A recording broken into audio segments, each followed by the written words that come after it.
Hello YouTube, my name is Rachel Mayo. Welcome to my channel and thank you for being here. Quarantine has been very challenging for most single people. Unless you're just a reckless person who doesn't really care about your health and you're going to do what you're going to do.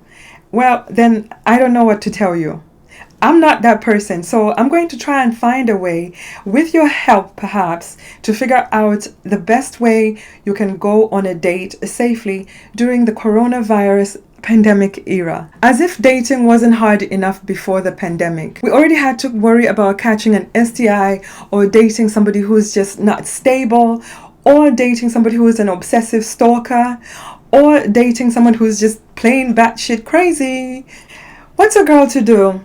I have my little black dress on with nowhere to go but to talk to you guys. Let's figure this out. If you're new to my channel and have not yet subscribed, please do so now.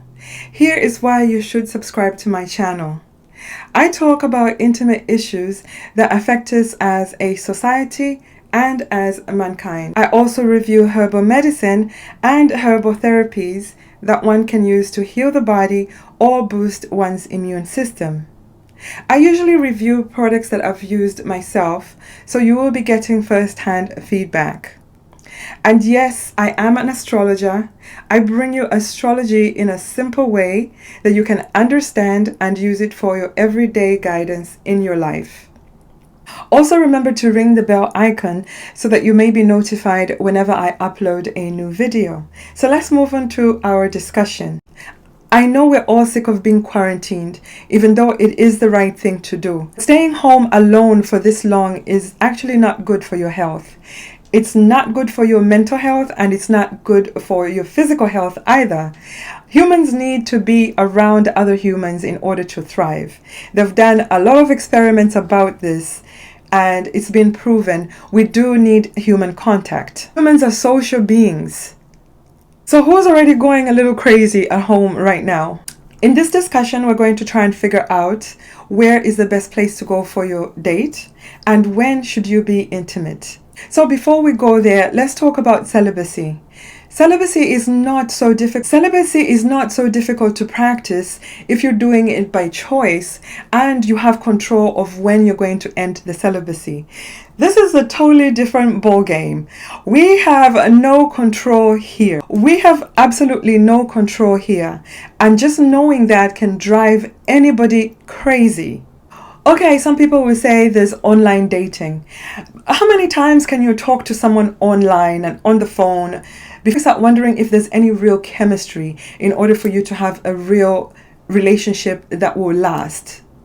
You can only find that out through physical contact. You need to have physical contact to establish whether you have chemistry with a person or not. Online dating without actually meeting the person can get really tired and eventually boring. It's just not sustainable. We've established that we actually do need physical contact in order to establish if we have the right chemistry with each other. When you make a physical connection with someone, there's a chemical called oxytocin. There's a chemical called oxytocin that is released by the body. And this is the feel-good, love you type of chemical. This is what leads people into falling in love. This chemical is also released when a mother gives birth to her child. When this chemical is released, a mother forgets about all the pain that she went through labor and is just so anxious to hold her baby. This chemical helps with the mother and child bonding. Since I'm not an expert on this subject, and I don't think anybody ever really prepared for this type of subject, I would really love to hear from you. What are your thoughts on this? Where do you think is the best place to go for a first date? When should people meet? When should people actually be intimate? And how should they go about that? Okay. Since I'm all dressed up now, let's do an experiment. Let's make believe I'm actually going on this date. If you haven't watched my other video on how to stay safe during the new virus, I suggest that you go and watch that video. Because what I'm about to show you is how I leave my house. I never leave my house without gloves on. Okay, so I have my gloves on and I have my gloves on and I have my mask on. If you're dating somebody and they show up without a mask, you should run the other direction. I mean, the gloves I can understand because you can always wash your hands and avoid touching your face. But most of us females love to touch our face or our hair. The best suggestion is gloves on, because as soon as you try to move to touch your face, you're going to see the gloves, and then you're going to realize that you can't do that anymore. This is another option. This is my homemade mask. It's not better than the medical mask, but I like it because the black matches with my little black dress, and I still feel somewhat sexy wearing this. Even though I look ridiculous, but we have to make do. So this is the other look. And now this is the last piece of my masking arsenal. What do you guys think? Oh my god, this is so stressful. At least with this one, if we do go out to a restaurant, I could have my drink still, I think. Yeah, and still look cute because I don't have stuff covering my face or my nose. What do you think, guys? What do you think of the face mask? I mean, I like this mask because it covers your eyes. As you know, some people spit when they speak to you, so their saliva could easily enter your eyeballs and you're done. So that was interesting. At least we've figured out what you should wear to protect yourself. Let's discuss about where you should go on your first date. Ideally, I would prefer to go to a restaurant that has outside seating. If that's not possible, I would want to go to a park and go for a walk. If you people have any other suggestions or intelligent suggestions, please leave me a comment. Let's start a conversation about this, because I'm sure there's a lot more other people who are single and wondering how the hell they're going to date. Okay, so I think this is the safest and best approach. You talk to each other online to get to know each other, to see if you have the same interests. After you've established that it's possible that you can connect on a mental level, perhaps now you can venture to see if there's an emotional and a physical connection.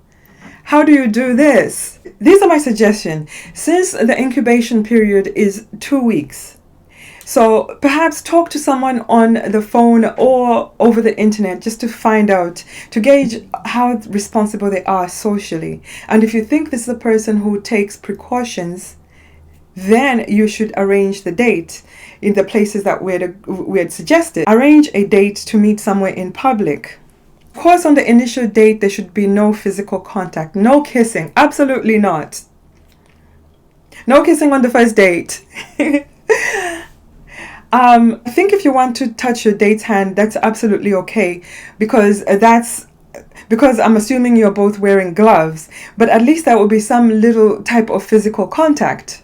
And if there are little sparks that fly even through the gloves, then probably there's something more there. I think it's important to establish what you're looking for in a relationship. Yeah, it may be much to talk about on a first date, but everything is going to be so procedural that you don't want to waste any time with a person who you are not on the same page with. So you've established that you both want something real or something steady, or let's see where it goes. I mean, whatever works for you. Since the incubation period is 2 weeks, maybe you should both come to an agreement to meet 2 weeks later and both go and get tested. That way, if you both know that you're safe, it's easier to continue the relationship. Doing so will establish some type of trust, and hopefully you can build a lasting bond. I suggest going for the test together so that nobody is lying. So if you're one of those people that's been hiding under the bed, scared like this and waiting for the world to go back to normal, newsflash, there is not going to be normal for a few years to come. So we all have to start evolving and making a new normal, finding other ways to still socialize and be safe. Like I said before, please comment in the comment section. And if you have any good advice, if I missed out on anything, please mention it in the comment section. I'm really curious to know and find out what you guys think. I hope you enjoyed this discussion, and I hope to see you again. Please press like and subscribe to my channel. and so that YouTube can show this to more people. Also, share it with your friends, your family members. Everybody needs to be aware that there's a new era, there's a new way of behaving socially. So press like and subscribe right now.